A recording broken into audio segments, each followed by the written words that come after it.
buah itu jatuh tidak jauh dari pohonnya. Jadi kan lucu ya, prajurit itu kan ngelihat, "Loh, ini kan anak kecil," gitu ya.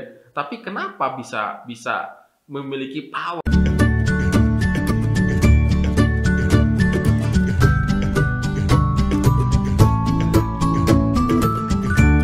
Shalom good readers, hari ini kita kembali merenungkan firman Tuhan. Tetap semangat, tetap optimis karena Tuhan selalu beserta dengan kita. Kita akan membaca dari 2 Raja-Raja pasal 11 ayat 1 sampai dengan yang ke-21.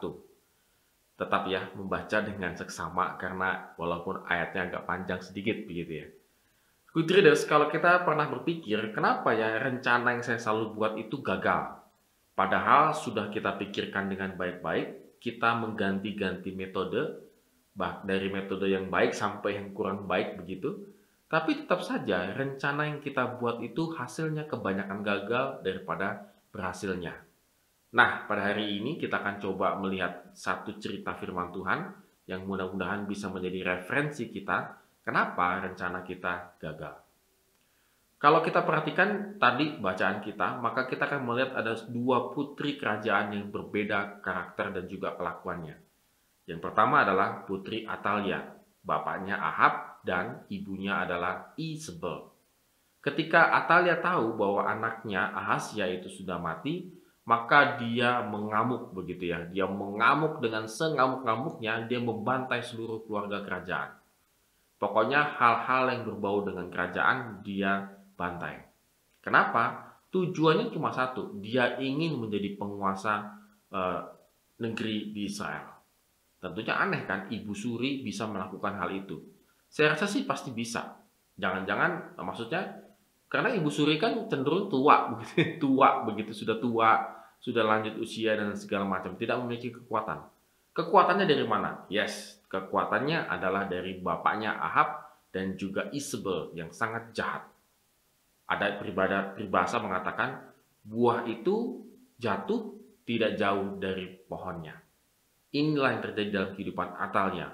Dia menguasai Israel tetapi dengan cara-cara yang licik dan jahat. Nah, berbeda dengan putri Yoseba, itu latar belakangnya juga itu adalah putrinya Joram, sangat berbeda. Kenapa berbedanya? Ketika ia tahu Atalia akan membinasakan semua keturunan raja, ia menyelamatkan Yoas yang masih berusia 1 tahun.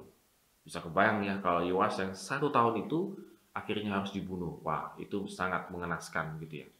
Dan selama 6 tahun, Yoseba dan Yoyada berusaha melindungi Yoas dari rencana jahat Atalia. Kita lihat di ayat yang ketiga. Dan mempersiapkan bukan hanya sekedar melindungi, tetapi juga mempersiapkan Yoas menjadi seorang raja. And then finally, memang Yoas diangkat menjadi seorang raja. Good readers, kita bisa melihat di sini, manusia boleh berencana. Atalia boleh berencana dengan kekuatan dia, dengan superpower dia, dengan kejahatannya dia. Tetapi ketika Tuhan mempunyai rencana yang lain, maka Tuhanlah yang menentukan mana yang berhasil, mana yang tidak berhasil. Kita bisa melihat bagaimana akhirnya Atalia mati dengan prajurit-prajuritnya sendiri ketika Yoas itu diangkat menjadi raja. Padahal Atalia sudah menguasai, tapi kok aneh? Seorang anak kecil. Jadi kan lucu ya, prajurit itu kan ngelihat, "Loh, ini kan anak kecil," gitu ya. Tapi kenapa bisa bisa memiliki power untuk bisa mengalahkan Atalia? Tentunya ini adalah dari kuasa Tuhan.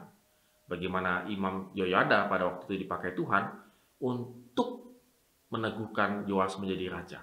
Dan Yoas bisa memerintah dengan baik. Nah, good readers, kalau kita perhatikan, kita renungkan pada hari ini adalah, ya kenapa ya kok rencana-rencana yang saya buat itu cenderung kebanyakan gagal? Mungkin rencana-rencana kita itu tidak untuk Tuhan. Mungkin rencana-rencana yang kita buat itu adalah memang untuk rencana-rencana kemanusiaan kita. Artinya keinginan kita, kedagingan kita, bahkan mungkin jauh daripada firman Tuhan. Oleh karena itu maka menjadi gagal. Tetapi kalaupun gagal, kita bersyukur. Kenapa? Ini menjadi refleksi kita. Jangan-jangan memang rencana ini tidak Tuhan berkenan. Oleh karena itu kita perlu merenungkan kembali apa yang Tuhan inginkan dalam kehidupan kita. Rencana apa yang Tuhan inginkan. Ingat, Yoas dilindungi selama 6 tahun, dan 6 tahun kemudian dia baru menjadi raja. Kita mungkin perlu waktu, kita mungkin perlu sabar untuk mewujudkan rencana-rencana kita supaya berhasil di mata Tuhan. Artinya kita harus kembali lagi mengambil waktu banyak bersama-sama dengan Tuhan. Oke, good readers, terima kasih untuk menonton video ini. Have a nice day. God bless us.